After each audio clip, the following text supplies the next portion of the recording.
오늘 말씀은 마가복음 10장 35절에서 45절까지의 말씀입니다. 말씀의 제목은 예수님의 잔과 세례를 받는 자라는 제목으로 말씀을 나누겠습니다. 먼저 제가 본문을 봉독해 드리겠습니다. 세베대의 아들 야고보와 요한이 주께 나와 여짜오되 선생님이여 무엇이든지 우리가 구하는 바를 우리에게 하여 주시기를 원하옵나이다. 이르시되 너희에게 무엇을 하여 주기를 원하느냐? 여짜오되 주의 영광 중에서 우리를 하나는 주의 우편에 하나는 좌편에 앉게 하여 주옵소서. 예수께서 이르시되 너희는 너희가 구하는 것을 알지 못하는도다. 내가 마시는 잔을 너희가 마실 수 있으며 내가 받는 세례를 너희가 받을 수 있느냐? 그들이 말하되 할 수 있나이다. 예수께서 이르시되 너희는 내가 마시는 잔을 마시며 내가 받는 세례를 받으려니와 내 좌우편에 앉는 것은 내가 줄 것이 아니라 누구를 위하여 준비되었든지 그들이 얻을 것이니라. 열 제자가 듣고 야고보와 요한에 대하여 화를 내거늘 예수께서 불러다가 이르시되 이방인의 집권자들이 그들을 임의로 주관하고 그 고관들이 그들에게 권세를 부리는 줄을 너희가 알거니와 너희 중에는 그렇지 않을지니 너희 중에 누구든지 크고자 하는 자는 너희를 섬기는 자가 되고 너희 중에 누구든지 으뜸이 되고자 하는 자는 모든 사람의 종이 되어야 하리라. 인자가 온 것은 섬김을 받으려 함이 아니라 도리어 섬기려 하고 자기 목숨을 많은 사람의 대속물로 주려 함이니라. 아멘. 우리는 평생 신앙생활을 하면서 많은 기도 제목을 가지고 하나님께 기도해 왔습니다. 가족의 건강부터 시작해서 우리의 미래에 대해서 수없는 기도 제목을 가지고 하나님 앞에 기도를 올려드렸습니다. 그런데 어떤 기도 제목은 하나님께서 우리가 원하는 대로 응답하신 것도 있을 것입니다. 어떤 기도 제목은 우리가 원하는 것과 다른 방향으로 응답하신 것도 있습니다. 만일 하나님께서 우리가 원하는 대로 기도에 응답을 하셨다면 큰일 날 일도 수없이 많았을 것입니다. 우리가 보기에는 그렇게 기도하는 것이 최선이었다고 생각했을 것입니다. 그러나 하나님 보시기에는 그것이 최선이 아니고 오히려 최악이 될 수 있기에 하나님께서 우리의 기도의 소원을 막으시고 들어주지 않은 것이 많음을 우리는 인정해야 할 것입니다. 오늘 본문 말씀 가운데 예수님의 제자들 가운데 야고보와 요한이 예수님께 찾아와서 도발적인 도에 지나치는 그런 요구를 합니다.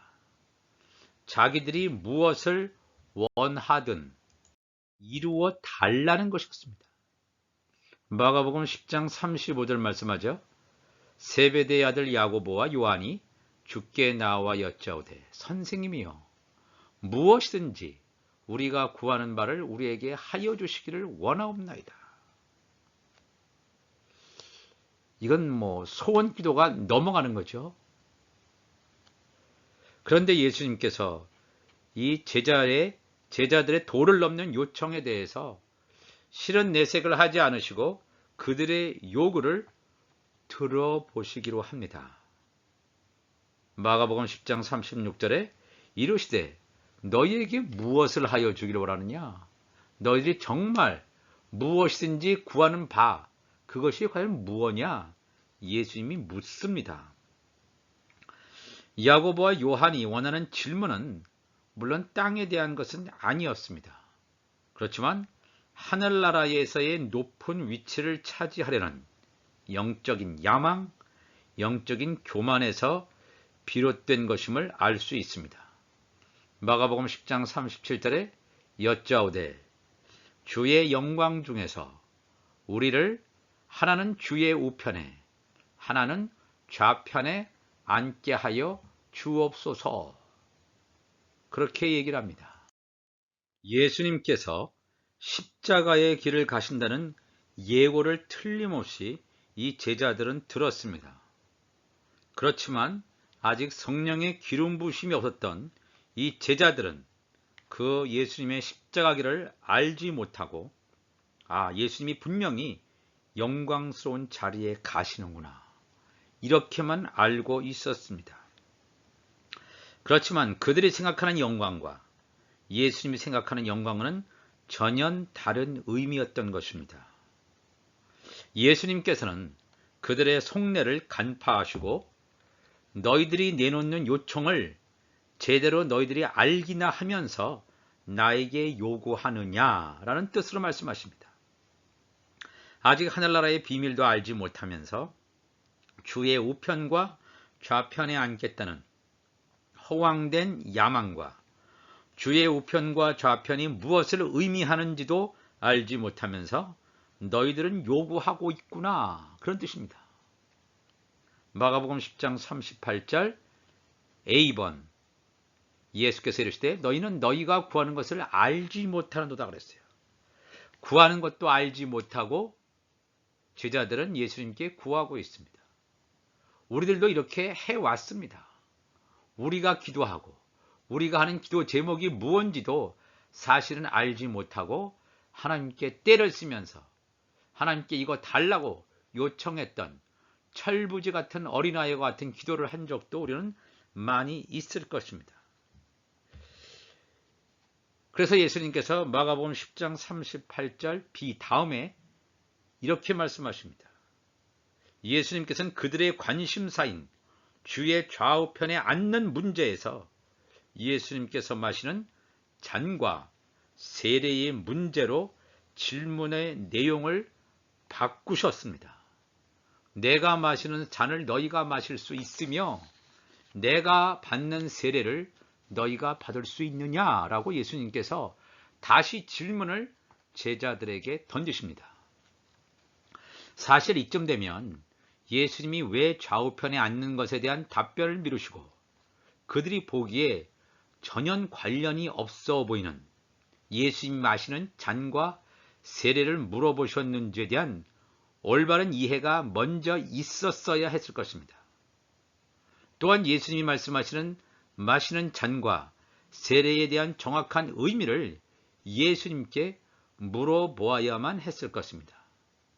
그런데 이 두 제자 야고보와 요한의 관심사는 예수님으로부터 다른 제자들이 차지하지 못하게 먼저 주의 좌우편 자리를 차지하려는 그것에만 집중되어 있었습니다. 그래서 예수님의 중요한 질문에 대해서는 깊은 생각이나 성찰이 없이 재빨리 답변을 내놓게 됩니다. 마가복음 10장 39절 A 그들이 말하되 할 수 있나이다 그랬어요. 내가 마시는 잔과 세례를 마실 수 있느냐? 할 수 있느냐? 이렇게 물어보니까 할 수 있나이다. 그들은 마시는 잔이든 세례든 우리가 다 알고 있는 평범한 내용이라고 생각하고 근거 없는 자신감을 보여줍니다. 이 말을 들으신 예수님께서는 아직까지 예수님께서 마시는 잔과 세례가 무엇을 의미하는지 알지도 못하는 제자들에게 내가 마시는 잔과 내가 받는 세례를 너희들도 받게 될 것임을 말씀하셨습니다. 마가복음 10장 39절 뒤에 예수께서 이르시되 너희는 내가 마시는 잔을 마시며 내가 받는 세례를 받으려니와 그랬습니다. 제자들은 예수님이 마시는 잔과 받는 세례를 알지도 못했는데 예수님께서는 너희들도 내가 마시는 잔과 세례를 받을 것이다 그랬습니다. 야고보와 요한이 예수님의 입으로부터 기대했던 답변은 잔이나 세례 같은 그들이 보기에 중요하지 않은 것을 확증받으려는 것이 아니라 예수님의 좌편에 누가, 우편에 누가 앉는 그 자리에만 관심이 있었습니다. 그래서 예수님으로부터 그 자리에 대한 확답을 기대했던 것입니다. 예수님께서 마시는 잔과 받는 세례에 대한 내용을 설명하지 않으시고 또 그들이 기대했던 답변도 주지 않으시고 예수님의 좌우편에 앉는 것은 하나님께서 이미 예비한 자들이 차지하게 될 것임을 말씀해 주십니다. 마가복음 10장 40절에 내 좌우편에 앉는 것은 내가 줄 것이 아니라 누구를 위하여 준비되었든지 그들이 얻을 것이라 그랬어요. 이것과 이제 동일한 말씀이 마태복음 20장에도 나옵니다. 마태복음 20장 23절 보면 이르시되 너희가 과연 내 잔을 마시려니와 내 좌우편에 앉는 것은 내가 주는 것이 아니라 내 아버지께서 즉 하나님께서 성부 하나님께서 누구를 위하여 예비하셨든지 그들이 얻을 것이니라 그랬습니다. 어떻게 보면 이 말을 들은 야고보와 요한은 당혹스러웠을 것이고 엄청난 충격이었을 것입니다. 야고보와 요한은 베드로와 더불어 예수님의 12 제자들 중에서도 가장 측근 제자들입니다. 이너서클에 베드로, 야고보, 요한 측근 제자들이죠. 당연히 예수님의 좌우편에 앉는 것은 당연한 것이라고 예수님으로부터 확답을 보증을 받을 것이라고 기대하고 있었는데 이미 예정돼 있는 자들이 있다는 거예요.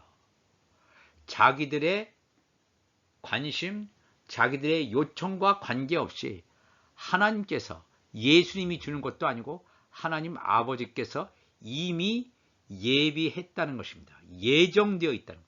우편 보좌와 좌편 보좌는 이미 예정된 자들이 있다고 분명히 예수님께서는 말씀하십니다. 굉장히 야고보와 요한은 당황 정도가 아니라 이게 뭐지? 지금까지 주님을 위해서 따라왔는데 그 자리에 그러면 앉지 못한단 말인가?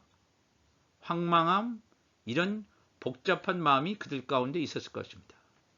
이 예수님과 두 제자들 간의 대화라고 하는 것이 하늘나라에 있는 좋은 자리 다툼에 대한 예수님의 답변쯤 정도로 보여지지만 사실은 굉장한 영적인 의미를 내포하고 있습니다. 예수님의 좌우편에 앉는다는 말은 과연 무엇일까? 예수님의 우편 보좌, 예수님의 좌편 보좌에 앉는다는 것은 과연 무엇을 말하고 있을까? 요한계시록 4장 1절을 가보면 사도 요한이 기록된 요한계시록이 나옵니다. 이 일 후에 내가 보니 하늘에 열린 문이 있는데 내가 들은 바 처음에 내게 말하던 나팔 소리 같은 그 음성이 이르되 이리로 올라오라. 이후에 마땅히 일어날 일들을 내가 내게 보이리라 하시더라. 이게 지금 주님께서 사도 요한에게 말씀하시는 장면인데 이 사도 요한이라고 하는 인물은 예수님의 마지막 제자입니다. 마지막 시대에 이 천국 복음을 증거할 사람의 대표자인 것처럼 예표로 보여지는 인물이 사도 요한입니다. 예수님의 재림의 자세한 기록을 했던 사도 요한을 향해서 이리로 올라오라 그랬습니다. 사도 요한 예수님의 지체지요. 하나님의 자녀입니다. 하나님의 자녀들을 이리로 올라오라는 건 뭐냐면 이게 휴거 사건을 말하고 있습니다. 예수 그리스도의 공중재림 사건을 말하고 있습니다. 이리로 올라오라. 이후에 즉 하나님의 자녀들이 추수된 이후에 마땅히 일어날 일들을 내게 보이리라 하시더라 하면서 요한계시록 4장 2절에 내가 곧 성령에 감동되었더니 보라 하늘에 보좌를 베풀었고 그 보좌 위에 앉으신 이가 있는데 앉으신 이의 모양이 벽옥과 홍보석 같고 또 무지개가 있어 보좌에 돌렸는데 그 모양이 녹보석 같더라. 또 보좌에 돌려 24 보좌들이 있고 24 보좌들이 있고 그 보좌들 위에 24 장로들이 흰옷을 입고 머리에 금관을 쓰고 앉았더라. 휴거 사건 이후에 있게 될 사건이 24보좌의 완성이라는 것입니다. 24보좌라고 하는 것은 우편 12보좌, 좌편 12보좌를 말합니다. 휴거된 사람들, 하나님의 자녀들, 예수님의 지체들이 있는 곳이 우편 12보좌라면 이후에 예수님의 지상 재림 때 있게 될 하나님의 종들의 추수 사건으로 채워지는 보좌가 좌편 12보좌가 되겠습니다. 우편 보좌에는 예수님의 지체들, 좌편 보좌에는 하나님의 종들 분명히 말씀하고 있습니다. 이 24보좌를 분명히 말씀하고 있습니다. 마태복음 19장 27절에도 이에 베드로가 대답하여 이르되 우리가 모든 것을 버리고 주를 따라 싸운대 그런지 우리가 무엇을 얻으리이까? 예수께서 이르시되 내가 진실로 너희에게 이르노니 세상이 새롭게 되어 예수님께서 재림하시는 때를 말합니다. 세상이 새롭게 되어 인자가 자기 영광의 보좌에 앉을 때에 나를 따르는 너희도 12보좌에 앉아 나를 따르는 예수님을 따르는 11명의 제자들과 가룟 유다를 제외한 사도 바울 같은 12명 12보좌에 앉아 이스라엘 12지파 제사장 나라 백성인 제사장의 직분을 감당하는 이스라엘 12지파 종들을 심판할 것이다. 다스릴 것이다. 우편 12보좌, 좌편 12보좌를 분명히 예수님께서 말씀하시고 있습니다. 예수님께서는 가룟 유다를 제외한 11명의 제자들이 우편 보좌에 앉게 될 예수님의 지체들임을 이미 알고 계셨습니다. 그런데 이런 깊은 영적인 의미를 알지 못했던 야고보와 요한은 한 명은 좌편 보좌, 한 명은 우편 보좌에 앉겠다는 어리석은 요청을 한 것입니다. 예수님의 제자들은 예수님의 지체로서 우편 보좌에 앉게 되어 있는데 종들이 앉게 되는 좌편 보좌에도 앉는다면 하나님의 종들이 앉을 자리가 없는 하나님의 구속사가 완성되지 못할 것입니다. 하나님의 자녀들, 예수님의 지체들은 우편 보좌에 앉아야 됩니다. 하나님의 아들, 예수님의 지체들이 좌편에 앉는다? 이건 있을 수가 없습니다. 예수님의 지체들은 우편 보좌, 그 다음에 종들은 좌편 보좌에 앉는 것입니다. 이것을 우리가 분명히 알아야 됩니다. 이것이 순서가 바뀌거나 이것이 한쪽이 하나님의 자녀나 하나님의 종들이 이걸 전체 다 24보좌에 앉는 것이 아니라고 하는 것입니다.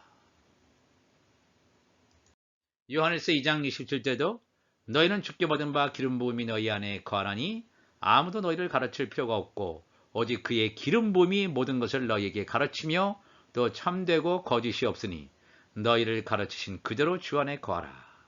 하나님의 자녀들은 성령 세례를 받는 자들입니다. 주의 기름 부으심이 있을 때, 성령의 기름 부으심이 있을 때, 하나님의 말씀이 쳐졌을 때 이 성경이 창세기부터 요한계시록까지 이 말씀이 열려지게 되어 있습니다. 이 말씀을 깨닫게 되어 있습니다. 성령의 기름 부으심이 없으면 이 말씀을 온전히 깨달을 수가 없습니다.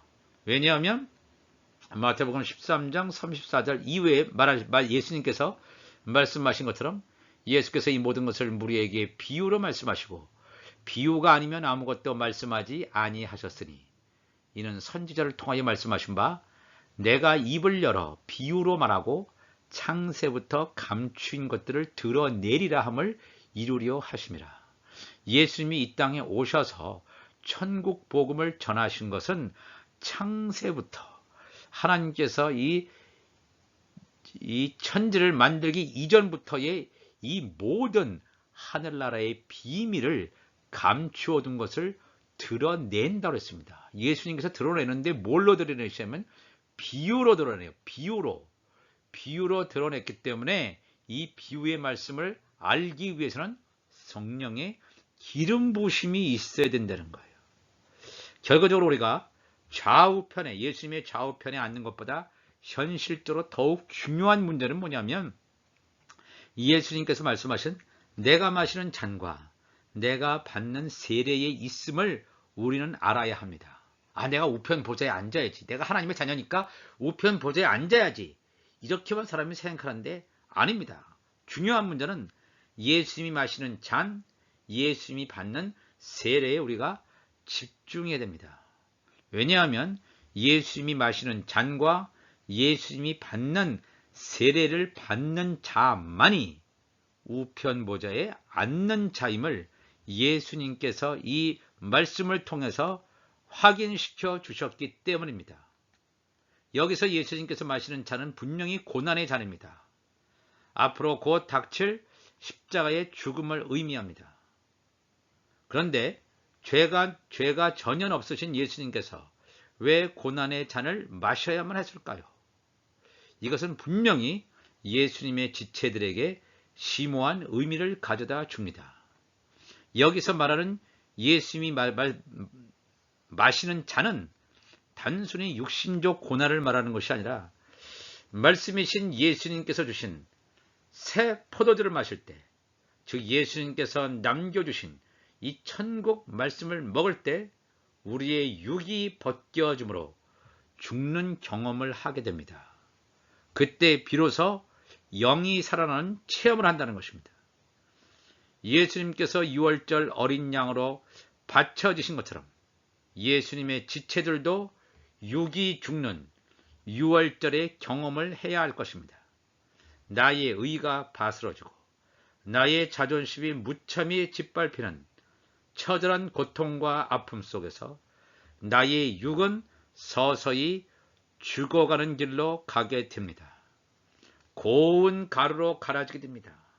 고운 가루로 갈아져야만 기름이 덧입혀져서 무교병의 떡이 되는 환희를 경험하게 되는 것입니다.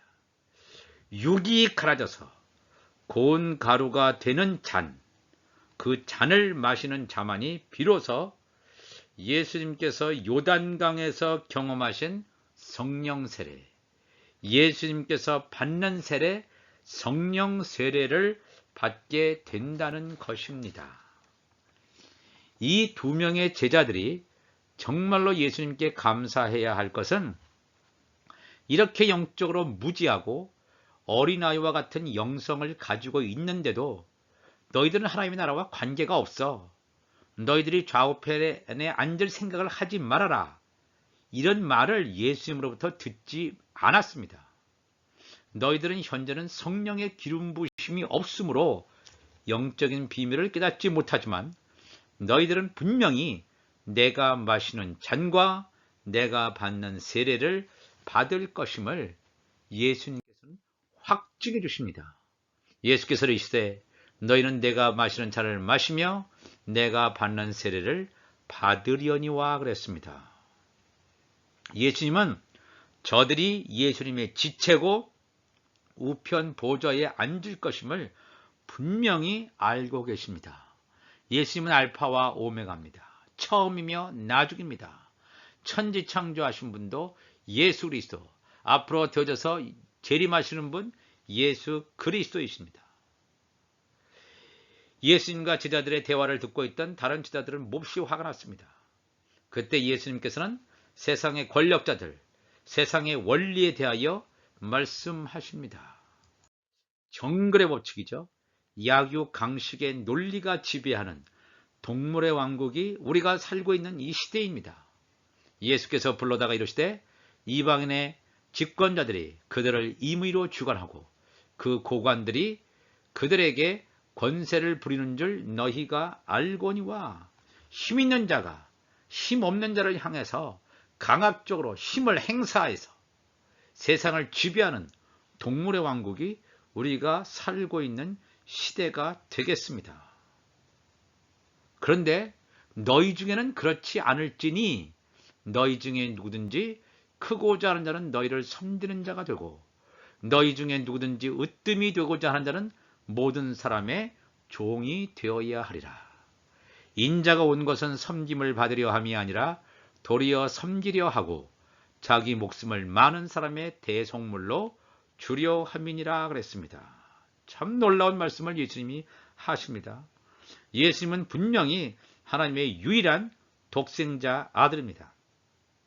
그런데 예수님께서 오신 목적이 사람들을 섬기기 위한 것임을, 또한 섬기는 것의 최고의 모형인 희생을 통한 생명의 기름을 예수님은 말씀하셨습니다. 예수님께서는 사람들을 살리기 위해서 종의 형체로 오셨고 수많은 오해와 조롱과 침뱉음과 폭력과 마지막으로 십자가의 죽음까지 견디는 이 마시는 잔을 예수님은 통과하시게 됩니다. 예수님의 섬긴다라고 하는 것이 우리가 잘 알아야 됩니다. 그냥 물동이를 들어주고 그냥 뭐 밥을 먹여주는 이런 종으로서의 섬긴, 그거를 말하는 것이 아니고, 인자가 온 것은 섬김을 받으려 함이 아니라 도리어 섬기려 하고 자기 목숨을 많은 사람의 대속물로 주려 함이라. 예수님의 공생이 전에는 예수님께서 마리아를 섬겼고 자기 집안을 섬겼습니다. 그러나 공생애 때 예수님이 섬긴 것은 천국 복음을 사람들에게 증거한 것입니다. 그것이 섬긴 것이 되겠습니다. 예수님께서는 로마서 8장 17절에 이 말씀 때문에 자녀이면 또한 상속자, 곧 하나님의 상속자여 그리스도와 함께한 상속자니 우리가 그와 함께 영광을 받기 위하여 고난도 함께 받아야 할 것이니라. 예수님은 상속자입니다. 그러니까 예수님은 이 마시는 고난의 잔을 마셔야 돼요. 예수님은 죄가 없지만 육을 벗고 혈과 육으로는 하나님 나라에 못 들어가기 때문에 이 고난의 잔을 마시고 그 다음에 성령 세례를 받으셔서 또 부활하심으로 하나님 나라에 입성하신 것을 보게 됩니다. 우리가 하나님의 자녀라면 우리도 이 길을 걸어가야 될 줄로 믿습니다. 너희 중에 크고자 하는 자, 으뜸이 되고자 하는 자는 먼저 예수님이 마시는 잔을 마셔야 합니다. 내가 크고자 한다. 으뜸이 되고자 하는 자, 성령 받기 전에 제자들의 모습이었습니다. 그런데 이들이 예수님이 가신 죽음의 길을 가게 됩니다. 처음에는 크고자 했고 으뜸이 되고자 했던 이 예수님의 제자들이 예수님이 마시는 잔, 생명수의 잔을 마시므로 말미암아 자신의 육신의 소욕, 육이 완전히 벗겨짐으로 영이 온전히 살아남으로 그리스도의 말씀으로 입혀지는 놀라운 경험들을 하게 됩니다. 우리도 이러한 경험을 하는 자들이 되기를 간절히 소망합니다. 크고자 하는 자, 으뜸이 되고자 하는 자들, 정말로 우리가 예수님의 지체들이 정말로 되기를 원한다면 섬기는 자가 되어야 함을 말씀하고 있습니다. 예수님께서 제자들을 비롯해서 많은 사람들을 섬기셨습니다. 말씀으로 천국 복음을 전하심으로 많은 사람들을 섬기셨습니다. 이것이 섬김의 방법입니다. 예수님의 지체로 예수님의 우편 보좌에 앉는 자들은 예수님이 마시는 육신이 벗어지는 잔과 성령의 세례를 받음으로 이 마지막 시대에 예수님의 재림과 하나님 나라 완성에 대한 온전한 복음을 전하는 자들이 되어야 할 것입니다. 다 같이 기도하시겠습니다. 하나님 아버지 감사합니다. 오늘도 우리가 이 말씀을 함께 나누었습니다. 예수님이 마시는 잔과 예수님이 받는 세례를 받는 예수님의 온전한 지체들이 되게 하여 주옵소서. 이 잔을 통해서 육이 벗겨지고 말씀으로 갈아입혀지는 그리스도의 의의 옷을 입는 온전한 예수 그리스도의 신부, 찬란한 그리스도의 옷을 입은, 그래서 이 마지막 때 이리 올라오라 하는 주님의 음성을 듣고 주님과 만나서 공중 혼인잔치에 놀라운 혼인 예식을 거하는 예수님의 아리따운 신부들이 되게 하여 주옵소서. 우리 주님 감사하며 예수님의 이름으로 기도하옵나이다. 아멘.